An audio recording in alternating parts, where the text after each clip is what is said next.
life rapidly changing for millions of Americans across the country. Confirmed cases of coronavirus now topping 32,000, more than 400 deaths, and several more states issuing orders to stay at home.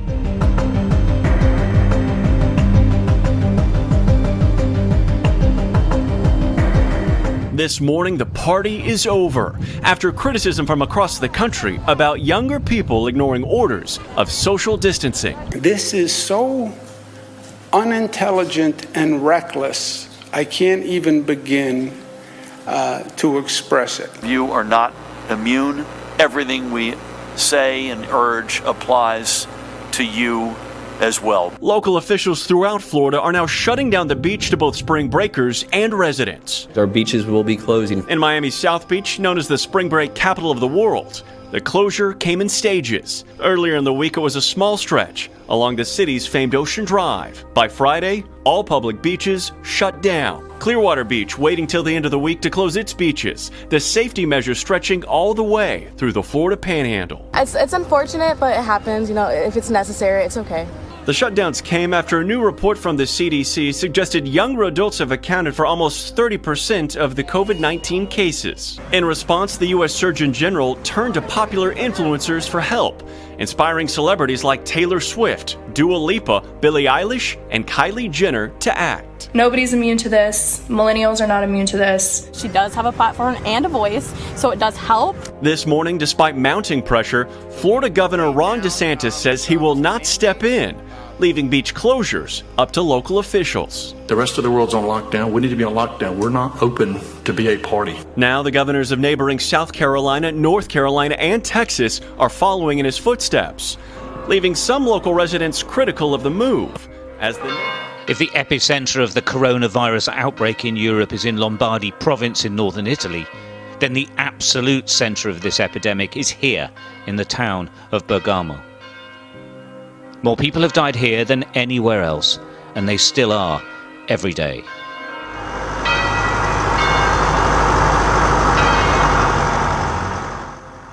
The virus storm swept through these beautiful ancient streets. This medieval town and its modern city is utterly locked down. Only a few venture out. Everyone knows someone who has died or is ill, and everyone is scared. Purtroppo sì. È doloroso non poterli salutare, è doloroso lasciarli soli, e viene un po' di tristezza, c'è molta tristezza. Scusi.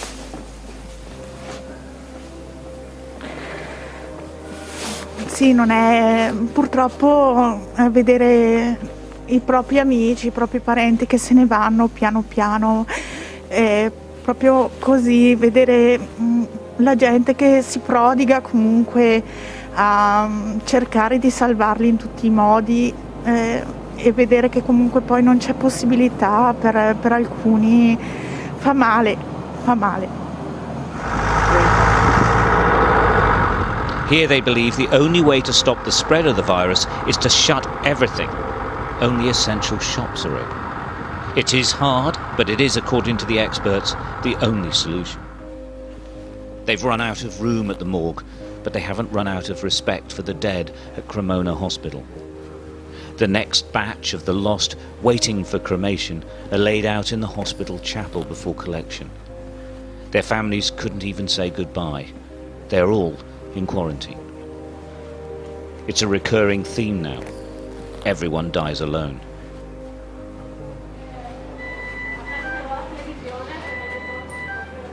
They came from here, the hospital's intensive care unit, which is on the brink of collapse. This is what it looks like when the virus overwhelms, and here in Lombardy, it's overwhelming.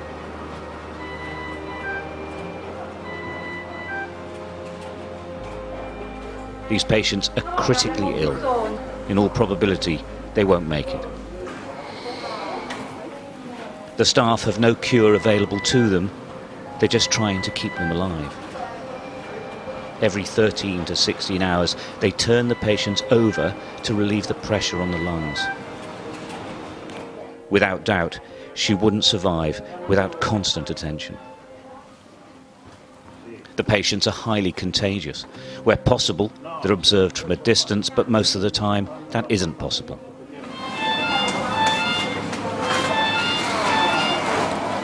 Nobody takes any risks.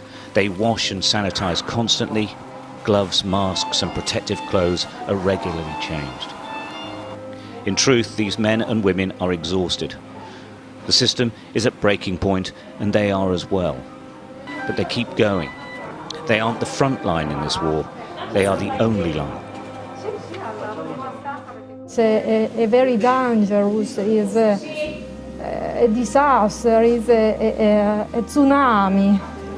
And we are here 12 hours a day.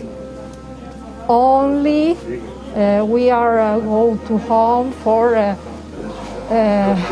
a few hours and come back here for the work, because we are here for the patients. There's only one task on this workbench: to save life.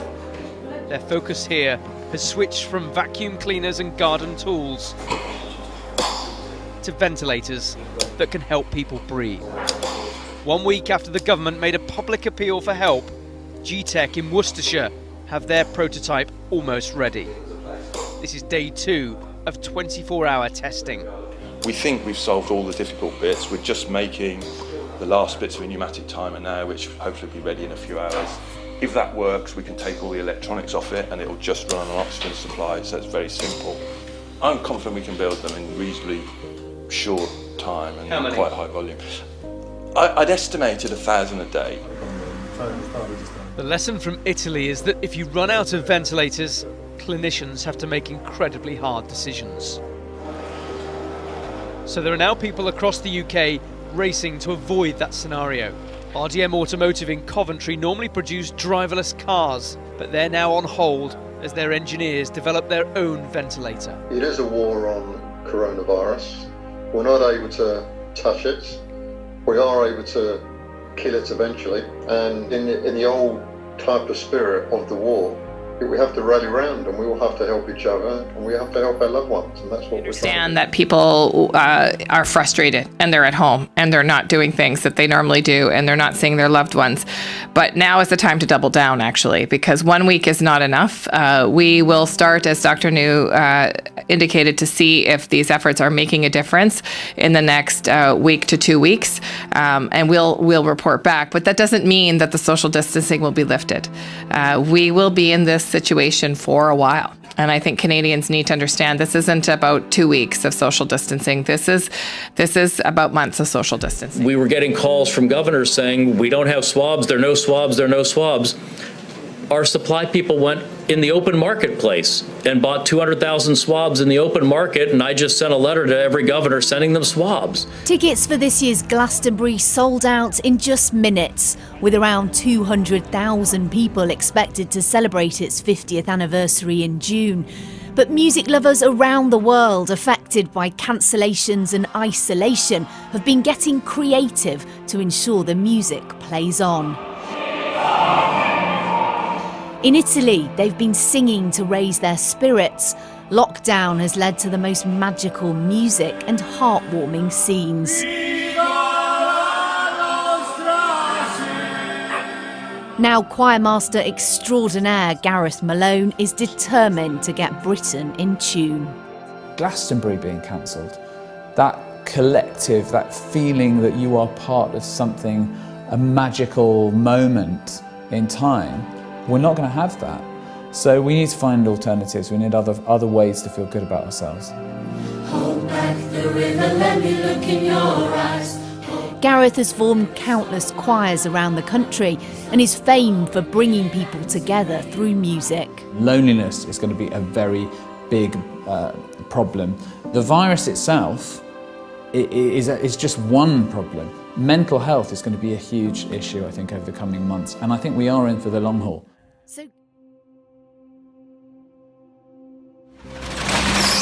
This week, a seemingly ununited response in these United States. All the lights are coming off. as the COVID-19 pandemic continues its assault.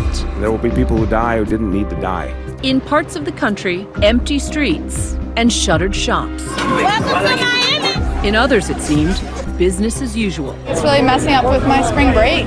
Tonight, a look at the varied responses and attitudes state to state, town to town, with some left running to play catch-up. I don't think they realize how serious this can be. It's brutal when you get it. Earlier this week, with projections that the pandemic could stretch into summer, Vanessa Hudgens drawing ire after posting this video online. It's a virus, I get it, like, I respect it, but at the same time, like, even if everybody gets it, like, yeah, people are gonna die. It's just terrible, but, like, inevitable? The actress later apologized, calling her words insensitive and not appropriate for the situation our country and the world are in right now. And new data released by the CDC showing that it's not just the elderly and vulnerable populations, younger Americans are at risk too.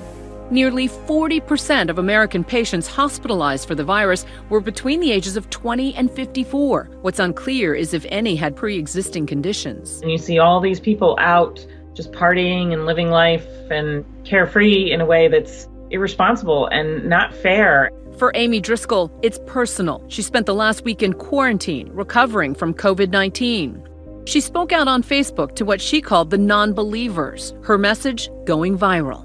I just want people to take it seriously and understand that we all have a part to play. As of tonight, there are at least 196 reported deaths related to COVID-19, with more than 14,000 cases in all 50 states. But experts say that number is likely far higher due to the lack of testing. In New York, large sporting venues like Citi Field transformed into makeshift triage zones in anticipation of a crush of patients. This soccer complex, now a temporary hospital in Washington state, where the first death from COVID-19 was on February 29th. Implementing social distancing has, until this week, been left largely to individual organizations, cities, and states. On March 6th, South by Southwest became one of the first large-scale events to announce the cancellation of its music and film festival. 5 days later, the NBA suspending all games after a player on the Utah Jazz tested positive for COVID-19. Then this week, on Sunday, the CDC releasing federal guidelines to cancel or postpone events with more than 50 people.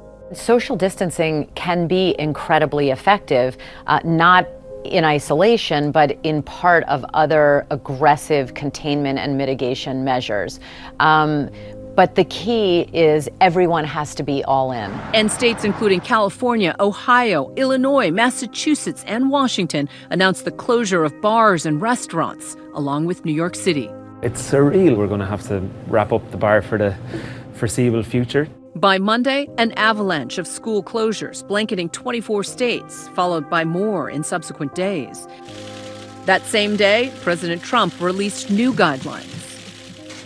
Avoid gathering in groups of more than 10 people. And in the San Francisco Bay Area, these new orders direct all individuals to shelter at their place of residence. 6 counties here in Northern California taking an extreme step, only allowing essential business to stay open, urging residents to stay indoors. We've been working hard to support our friends who have lost income, as well as support local businesses and restaurants. The city's famous Haight-Ashbury neighborhood, now a ghost town. What is unusual is the real lack of tourists. There are a bunch of shops that are closed. North of San Francisco in Marin County, local grocer Andy Bocich is taking extra precautions, like disinfecting carts. My biggest concern right now is keeping my employees healthy. They're the front line, with 10,000 customers a week. They are, dealing with them on a day-to-day basis. But across the country this week, a very different reality on some of the nation's beaches. Videos like these stirring outrage. We're seeing now potentially medically reckless behavior on the part of a lot of people who just thought, well, in this pocket of the country, I can still go party, go to the beach, and everyone else can social distance, and that's just not responsible. In Texas, just yesterday, the beaches looked like this. Now desolate, The governor declaring a public health emergency, issuing